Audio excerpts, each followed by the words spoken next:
vecinos, pues ellos están celebrando a su manera, con alguna música de ellos, con sus botellas. Nosotros siempre somos pues lo más respetuosos que podemos con ellos, pero eso no nos impide que nosotros celebremos a nuestra manera. No necesitamos el aguardiente para estar felices, no necesitamos las cosas pues que el mundo acostumbra en estas fechas. Ya tenemos el Espíritu Santo. ¿Cuánto lo tienen? Y es una maravilla, es un gozo. Nuestro Dios merece la gloria, la honra y la alabanza. Den un aplauso a Dios que les cuente.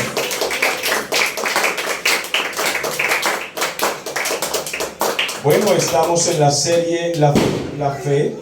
Hemos estado hablando de la vida de José y yo he resumido hablando algunas cosas de la vida de José. Cuando él llega a la muerte, entonces él hace recomendación de que no se olviden de las promesas de Dios. Vamos a pasar al versículo 23 en el capítulo 11 de la carta a los Hebreos y hablemos entonces de la fe que tuvieron los padres de Moisés. Y no solo los padres, sino los amigos de la familia de Moisés. Ellos demostraron fe y está escrito en resumen en el versículo 23 de la carta a los Hebreos, en el capítulo 11. Dice la Biblia: por la fe, Moisés, cuando nació, fue escondido. ¿Por quién? Por sus padres, por 3 meses, porque vieron que era un niño hermoso y no tuvieron temor al decreto y la orden del faraón. El faraón era el rey de Egipto y dio un decreto. Vamos a ver cuál fue ese decreto. Esa historia se encuentra en el libro de Éxodo. El escritor de Hebreos hace un pequeño resumen y muestra allí la fe de los que escondieron a Moisés. Pero esa historia se encuentra en el Éxodo. Vamos al capítulo 1 del libro de Éxodo. Estábamos viendo la vida de José. Podemos llamar de alguna manera a José también pues un patriarca. En su época este hombre demostró una fe inmensa, gigante, resistente, muy fuerte, que asumió terribles cosas contra él, contra su vida, humilde vida. Una demostración de nobleza, de santidad, de esfuerzo, de amor por Dios, de amor por las promesas de Dios, de amor a su familia, de amor a su gente de su pueblo, a la que Dios le había hecho promesas que serían por siempre. Ahora, dice en el capítulo 1 y versículo 6, que entonces José murió. ¿Por qué murió? Porque ya estaba muy viejito, muy anciano, ya había cumplido su etapa, ya había dado orden de que se hiciera con sus huesos, y entonces murió. Y dice la palabra del Señor: murió José, pero también murieron todos sus hermanos, o sea, su familia, su papá, sus hermanos y toda aquella generación. Toda esa gente de la época de José murió. Y si murieron los israelitas, ¿qué otra generación tuvo que haber muerto? Pues la generación de los egipcios, los que le rodeaban. Murió el faraón de aquella época, por lógica. Murieron todos los siervos del faraón de aquella época, todos los vecinos egipcios de aquella época. Y vino una nueva generación hebrea, una nueva generación judía, vino una nueva generación de familia descendientes de aquellos hebreos, y vino una nueva generación egipcia. Y entonces, ¿qué pasó con esta nueva generación? Dice la Biblia, versículo 8: entre tanto se levantó sobre Egipto, ¿qué? Un nuevo faraón, un nuevo rey. Y este rey nuevo que se levantó no conocía a José, no conocía al pueblo hebreo, no conocía la gente antigua y tampoco le importaba la gente antigua. Qué rápido olvidan los humanos los favores prestados en el pasado, incluso a nuestra familia.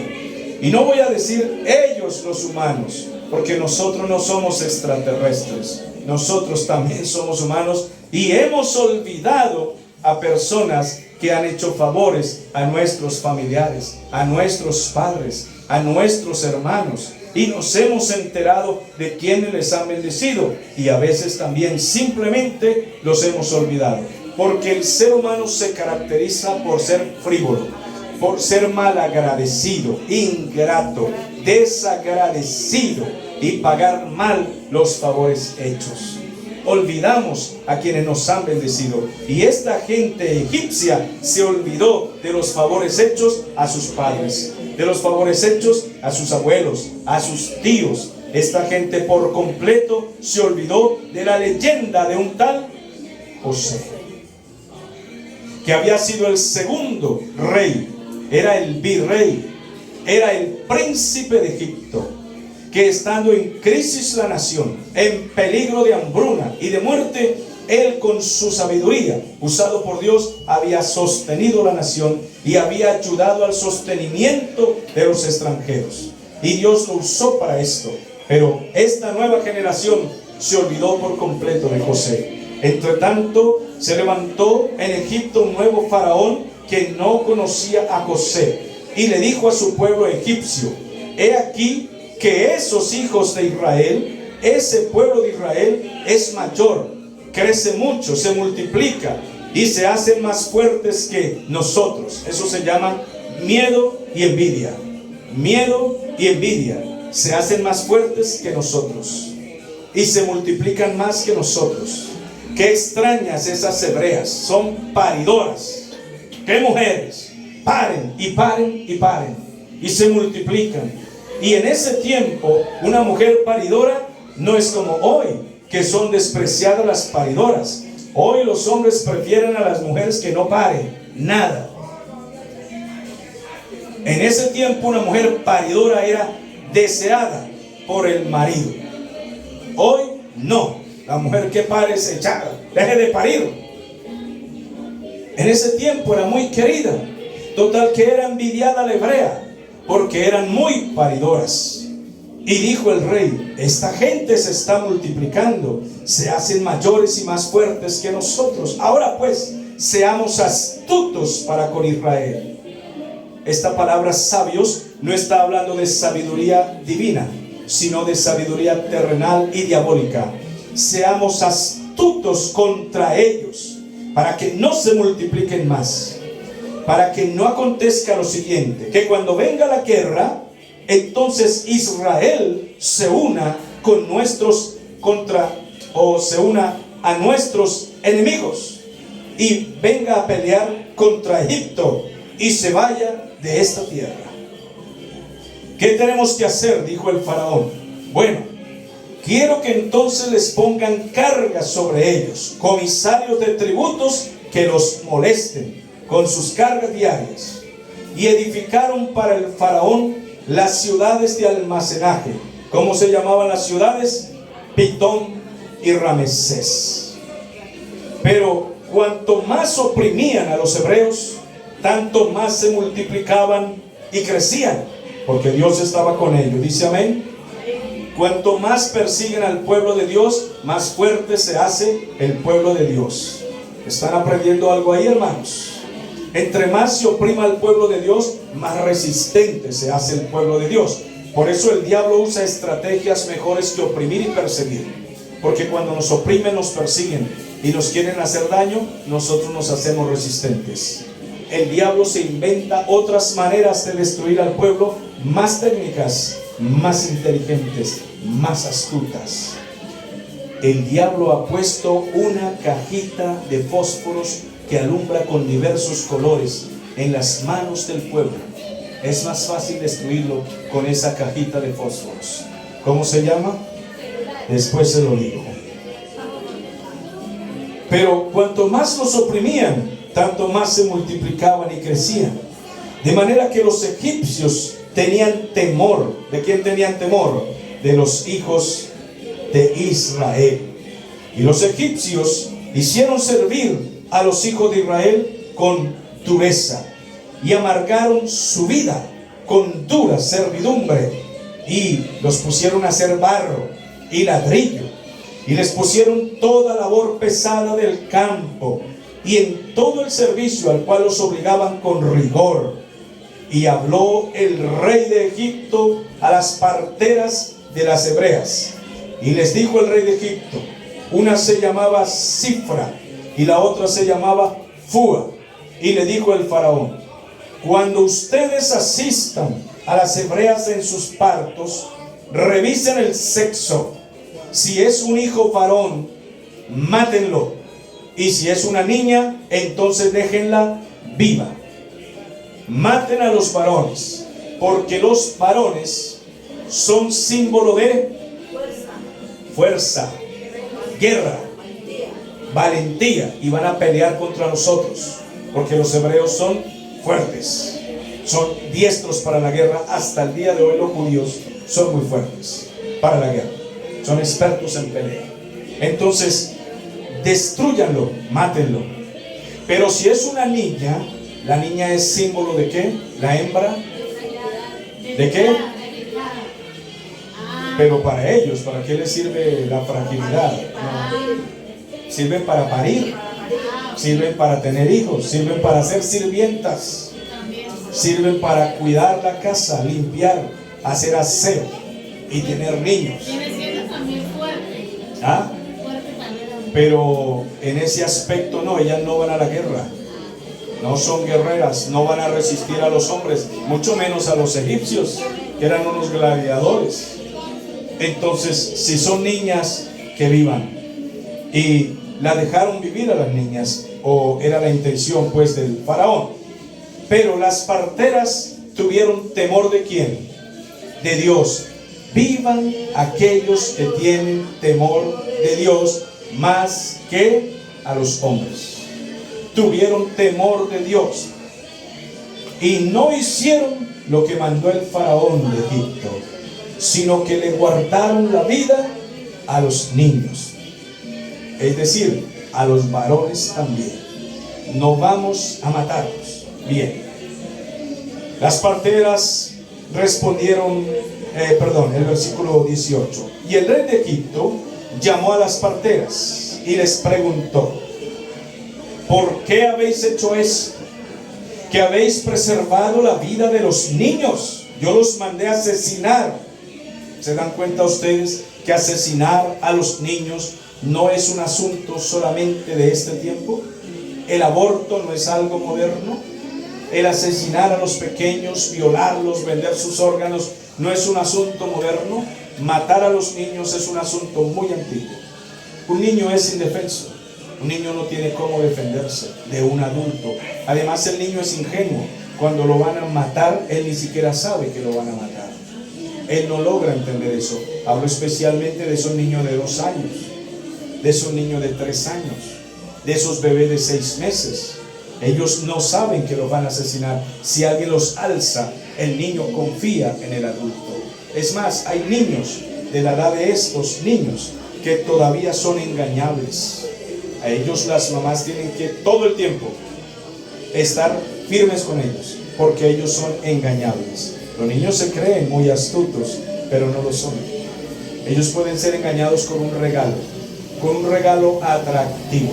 Los niños pueden ser engañados. Sí, a veces hay personas que logran engañar a los adolescentes.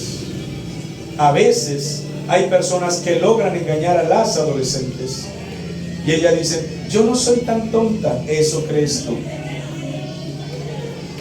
Pero a veces eres engañado o engañada. Hay gente adulta que tiene una astucia y una capacidad para seducir y engañar. Los niños y los adolescentes son muy ingenuos y caen en trampas, de acuerdo a su edad, el ambiente social, familiar donde se haya criado. Pero en este caso estaban hablando especialmente de los bebés. Mátenlos. Dígame usted, ¿con qué puede un niño pelear para defenderse? No tiene forma, ninguna forma. Pierde por todos los ángulos. Es asesinado. Total que ellas tuvieron temor de Dios. Y pregunta el faraón: ¿por qué guardaron la vida de los varones? ¿No tienen miedo ustedes del faraón? Bueno, los hijos de Dios Debemos ser valientes cuando se trata de enfrentar a personas que pretenden meternos miedo. Se los he dicho varias veces, ¿verdad? Y se los estoy repitiendo. No se trata de envalentonarnos y matar a nadie, no, se trata de resistencia. Y cuando usted tiene una conciencia clara de que le está sirviendo a Dios, no hay hombre. El perfecto amor echa fuera el temor. La obra que estamos haciendo, la predicación del evangelio, para que todos se salven, incluso nuestros enemigos. Entonces, ¿cuál es el miedo? ¿De quién temeré? ¿De quién he de atemorizarme? Cuando se juntaron contra mí los malignos, ellos tambalearon, temblaron y cayeron. Aunque un ejército acampe contra mí, no temerá mi corazón. Pero cuando suenen los cañonazos en el vecindario, tiemblen de terror. Vamos aprendiendo un poquito. Temor de Dios más que a los hombres. Temor de Dios. Prudencia, sí. No miedo extremo. No, temor de Dios. Porque o si no, vale aquel adagio viejo de nuestras abuelas. También lo decía mi madre. Mucho miedo. ¿Sí se lo dijeron a ustedes o no? ¿O no? ¿No lo recuerdan algunos? A mí sí. Cuando la mamá agarraba el palo para templarle uno por las costillas, decía mucho miedo y poca vergüenza. ¿Por qué? Porque uno lo volvía a hacer.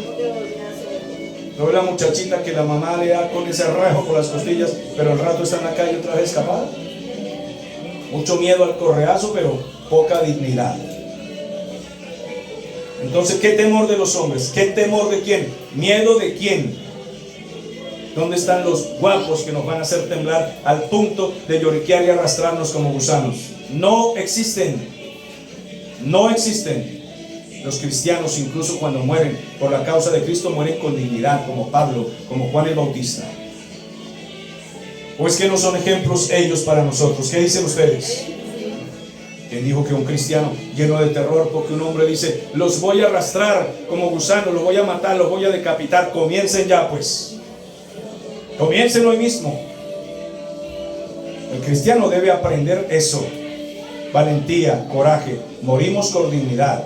¿O acaso no nos dieron ejemplo los que eran echados en los fosos de leones y en los circos de Roma?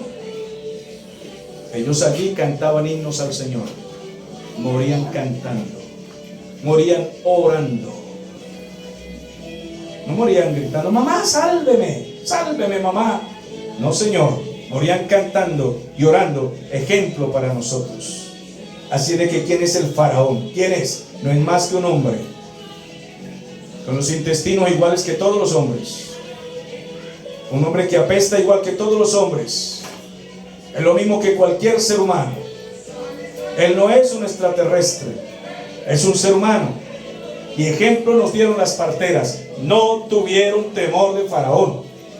¿Tuvieron temor de quién? Que viva Cristo, hermano. Alegre la vida. Alégrese la vida usted. Tenga temor de Dios. Así de que las parteras respondieron a Faraón. Bueno, las mujeres hebreas no son como las egipcias. Vaya, qué palabra le dan al Faraón. Las mujeres hebreas no son como las egipcias. Las egipcias son flojas, sino que las hebreas son robustas. ¿Qué le parece la respuesta? Las hebreas son robustas. Ellas dan a luz incluso antes de que las parteras lleguen. Ellas paren hasta ellas solas. Saben defenderse. Ya llegamos a última hora. No son como las egipcias esclaválidas que hay que estarles ayudando. O sea, estaba ofendiendo prácticamente a las egipcias. Pero es la palabra de ellas, por temor de Dios. Y dice la palabra del Señor. Y las parteras respondieron esto a Faraón. Y dice el versículo 20. Y Dios le hizo bien a las parteras. Y el pueblo de Israel se multiplicó y se fortaleció en gran manera. Dos cosas en el versículo 20. Dios hizo bien a las parteras. ¿Por qué? Porque tuvieron temor de Dios, porque preservaron la vida de los varones, porque no asesinaron a las niñas, porque mostraron fe, Y yo le dije a ustedes que la fe tiene 3 características. ¿Cuáles son? Temor, obediencia y reverencia. Y ya mostraron eso. Primero, obedecer a Dios, respetar la vida, porque la vida que Dios está dando, hay que respetar la vida, así sea de un bebé. ¿Van comprendiendo? La vida de un niño, hay que respetarle la vida. Un niño es un ser humano que merece el respeto que todo ser humano merece. Eso lo aprendemos, ¿verdad que sí? Y Dios le hizo bien a las parteras, y por haber las parteras tenido temor de Dios, el Señor prosperó sus familias. ¿Qué les parece? Qué maravilloso. El que tiene temor de Dios prospera. El que tiene temor de Dios está seguro, porque Dios recompensa la fidelidad. Dios la recompensa. Entonces Faraón mandó a todo su pueblo de Egipto y le dijo: vayan, busquen a todos los niños varones y bótenlos al río. ¿Qué les parece? Tan pronto nazcan. Y a toda niña guárdenle la vida, porque van a ser nuestras sirvientas y nuestras cocineras, dijo el Faraón. Pero él pensó que iba a lograr su cometido. ¿Cuántas madres de familia llorarían? ¿Cuántos perdieron sus niños? ¿Cuántos lloraron? Ahí se necesitaba valor, dejar el miedo, la cobardía y enfrentar duramente lo que estaba pasando.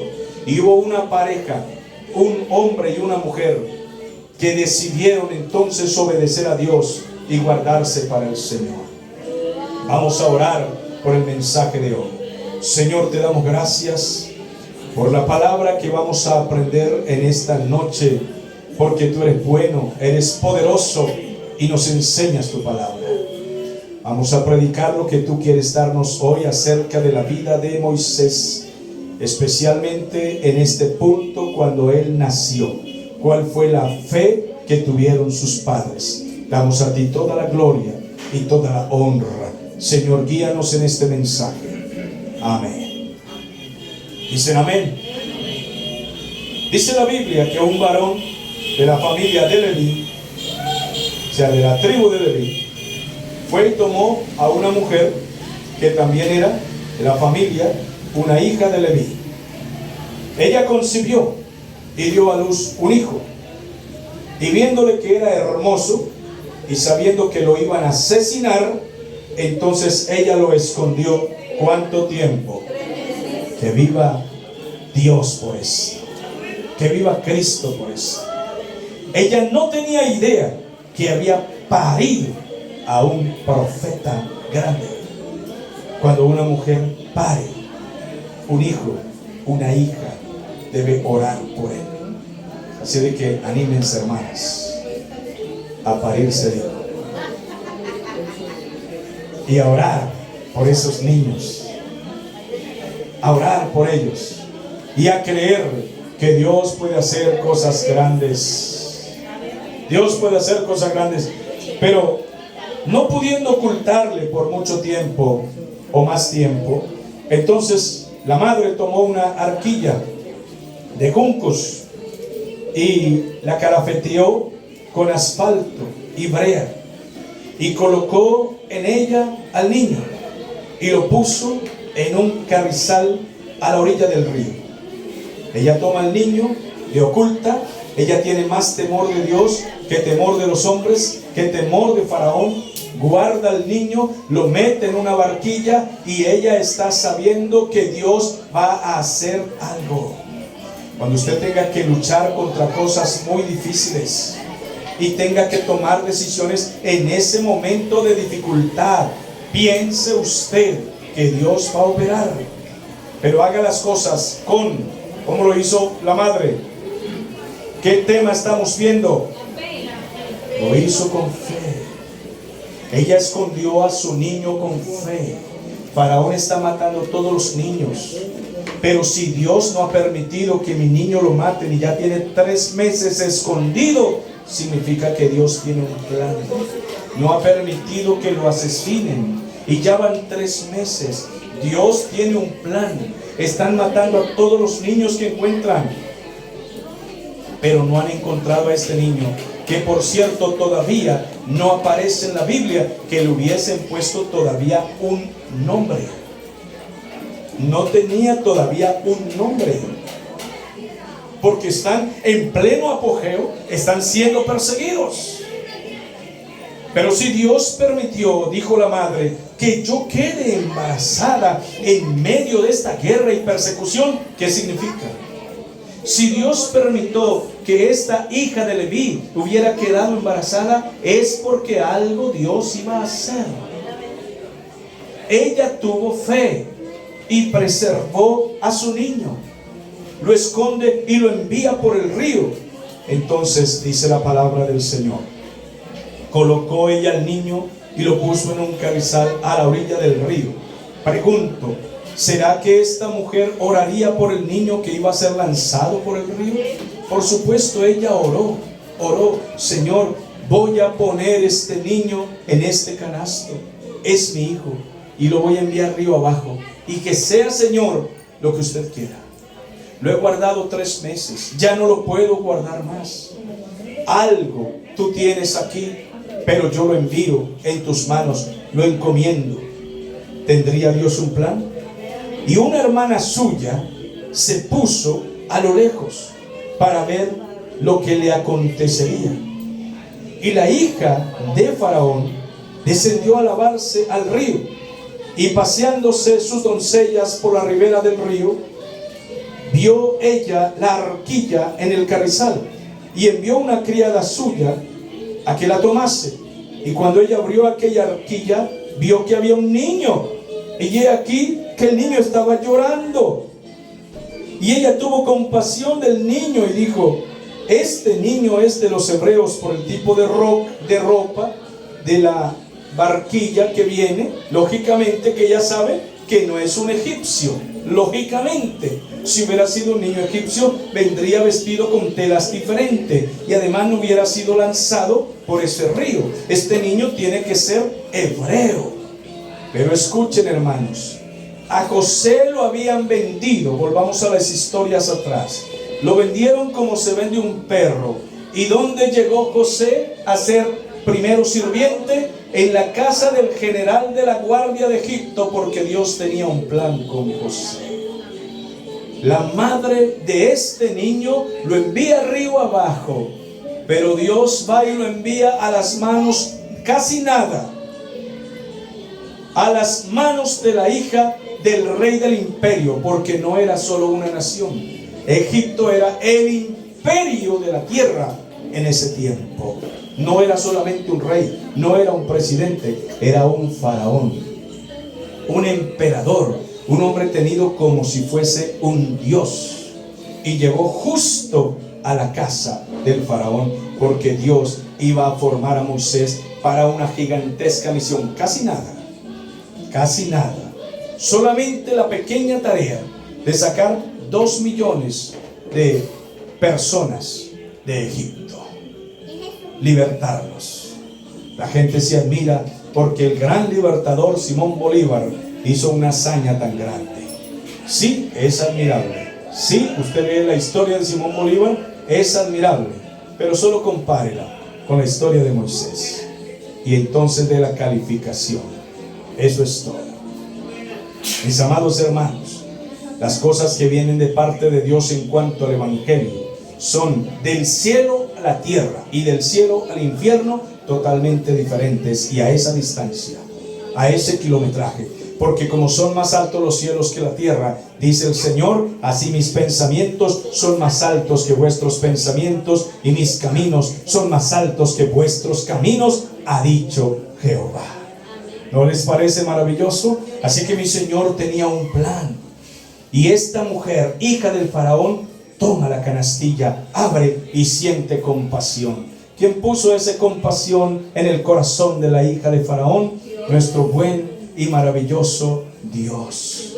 Puso compasión en el corazón de ella. Le dijo: hey, papi, maten a este niño. No, ella lo toma, se encariña con él y lo lleva entonces a su casa.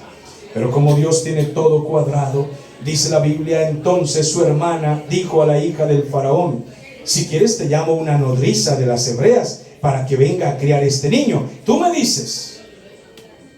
y yo te traigo una sirvienta, una cuidadora.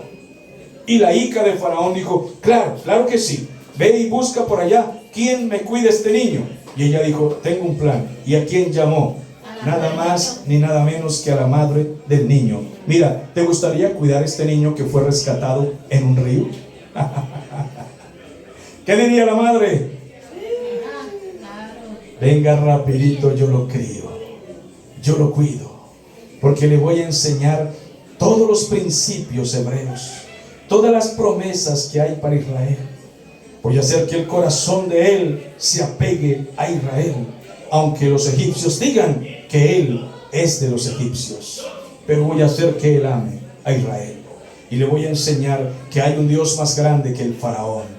¿Qué les parece el plan de Dios y el plan de su madre? Esto se llama fe. Y la hija de Faraón respondió, ve, tráela. Y la muchacha trajo a la madre del niño, a la cual dijo la hija de Faraón, mira, quiero que lleves este niño a tu casa, ¿ok? Bueno, sí señora, ¿cómo no? Yo lo llevo. Me lo vas a criar bien, ¿ok? Yo te lo pagaré. Lo vas a tener un tiempo. Y la mujer tomó al niño y lo crió. Demos un aplauso a Dios por sus hazañas.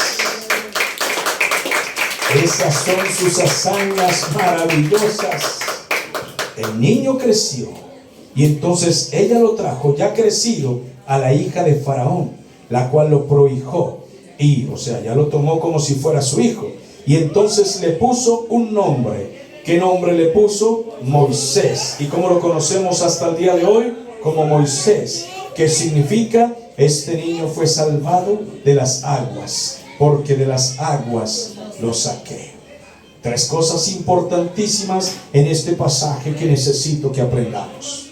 En primer lugar, que la vida de los niños en toda época ha estado en peligro. La vida de los niños en todas las épocas de la historia han estado en peligro. Hitler y otros dictadores siempre han tenido la costumbre de decir, entregadme los niños. Entregadme los niños. ¿Por qué? Porque lo que se le enseña a un niño desde que nace hasta los 7, 8, 10 años, esas son las mayores raíces que el niño va a tener en su corazón hasta cuando él sea grande. Instruye al niño, no al hombre. Porque al hombre se le puede instruir, claro que sí, incluso cuando se ha convertido es mejor instruirlo. Pero los hombres son más torpes, son tercos y no se dejan enseñar por su soberbia y su orgullo. Yo ya sé cómo es la vida y nadie me va a enseñar, dicen los hombres, porque el hombre, especialmente mundano, es orgulloso contra la palabra de Dios y no se va a dejar enseñar principios espirituales que son más que morales, que están en la Biblia. Pero a los niños sí se les pueden enseñar principios. A los niños se les puede enseñar que hay un Dios maravilloso, que hay un Salvador, que a través de ese Salvador Jesucristo se llega al Padre. A los niños se les puede educar y formar para hacer el bien. La mayoría de los delincuentes que están en las cárceles, la mayoría, se puede decir el 90% de ellos, quizás un poco más. La mayoría de los hombres armados que se van a la guerrilla, a los paramilitares, a la delincuencia, vienen de hogares destruidos, de hogares sin papá, o de un papá bueno para nada, inútil. Un tipo ahí que parece un muñeco de trapo, inservible, lleno de aguardiente, de chimó, de cigarrillo, de malas costumbres. Un tipo que no es capaz de criar a sus hijos en el temor de Dios. La mayoría de los delincuentes, guerrilleros, paramilitares, vienen de hogares sin padre, de hogares donde el padre es alcohólico, delincuente, drogadicto. Tiene tiempo para todo menos para criar hijos. Fácil es preñar a una mujer, difícil es criar a ese hijo hasta que sea un hombre. La mayoría de los hogares vienen de padre y madre que no fueron de hogares que tienen hijos delincuentes, vienen de padre y madre que no fueron capaces de asumir su posición de educar a sus hijos. Instruye al niño en el camino. Los niños han estado en peligro todo el tiempo. Segundo, la Biblia dice en Mateo capítulo 24 que la maldad se multiplicará, que la maldad irá en aumento. El original griego de esa palabra escrita en Mateo capítulo 24 y en el versículo 12 es que por haber abandonado los mandamientos de Dios, por haber abandonado los mandamientos de Dios, la maldad se multiplica porque abandonaron los mandamientos del Señor. Cuando el hombre abandona los mandamientos del Señor, se vuelve corrupto, corrompido, vicioso, desleal, todo calificativo, malo. Eso sucede. Y la maldad va en aumento, total que hoy los niños peligran más que en el tiempo de Faraón. El Faraón era un criminal perverso que mandó asesinar a los niños. Pero hoy no solo les quitan la vida, no solo los venden, los prostituyen, los violan, pedofilia y todo lo demás. Hoy estaba viendo precisamente un documental de cómo en algunos países casan a las niñas de 6, 7, 8 años con viejos de 60, 70, 80 años que las compran por dólares para acostarse con ellas. Hoy no están en peligro solamente los varones, las niñas están en peligro hoy. Hoy peligran, los prostituyen, los matan, los venden por cualquier cosa. Mismos padres de familia son capaces de prostituir a sus hijos. Mismos padres de familia han llevado a un bar a sus varones para que conozcan a una mujer ramera. Mismos padres de familia llevan a su hijo a la cantina a beber.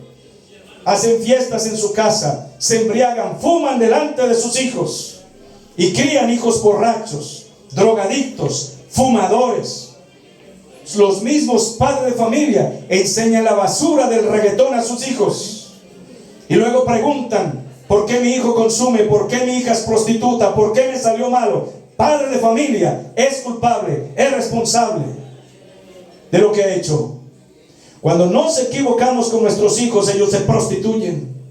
En tercer lugar, el Estado, los psicólogos y todos los medios que gobiernan hoy son corruptos. Están volviendo a los niños homosexuales, afeminados, diciéndole al niño que puede ser niña, a la niña que puede ser niño. Eso es asesinar el principio de la familia. Es asesinar la familia que Dios estableció. Varón y hembra los creó Dios. Dios hizo la familia, Dios la instituyó. Es un hombre con una mujer que crían hijos en un hogar y que los enseñan a ser correctos. Los niños peligran. Hoy peligran más que ayer. La tecnología, el teléfono, el internet, todo está hecho para destruir a nuestros hijos.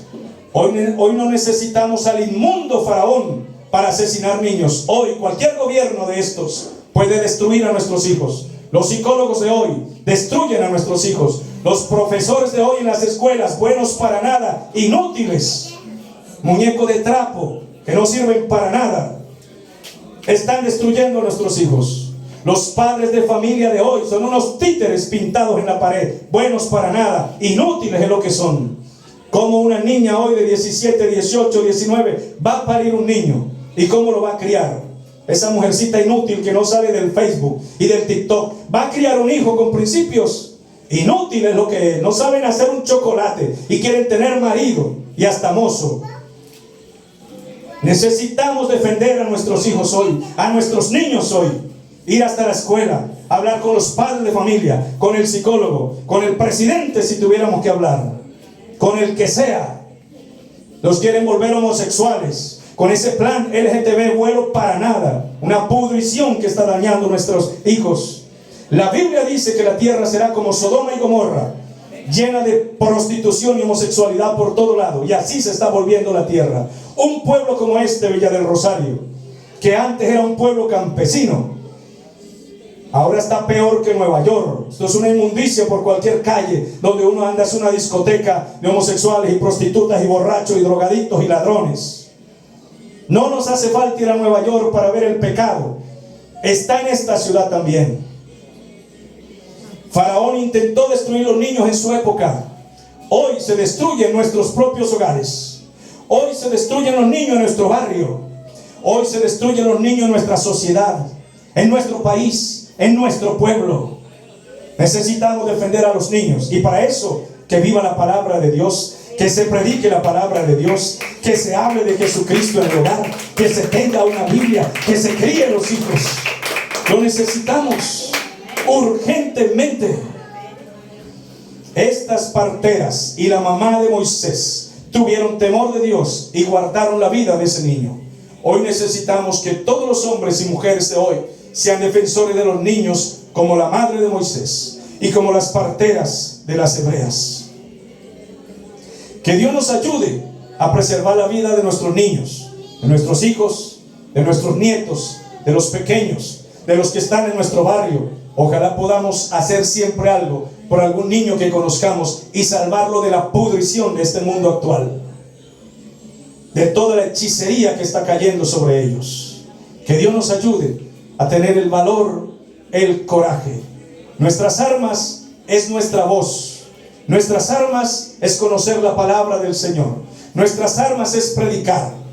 Nuestras armas no son carnales, son poderosas en Dios para la destrucción de fortalezas, para derribar argumentos, toda fortaleza que se levanta contra el conocimiento de Dios, y llevar los pensamientos humillados y cautivos a los pies de Jesucristo.